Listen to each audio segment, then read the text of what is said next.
Užduotis tokia – atimk.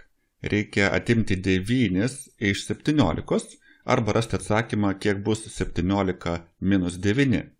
Ir turime užuominą, tai parašyta pasinaudok skaičių tiesa, kad rastume atsakymą.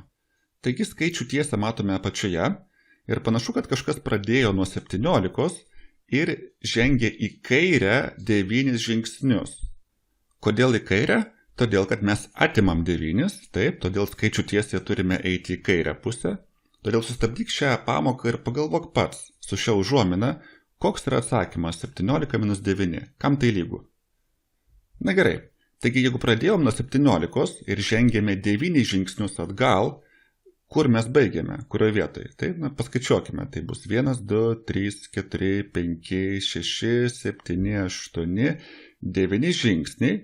Ir koksgi čia skaičius?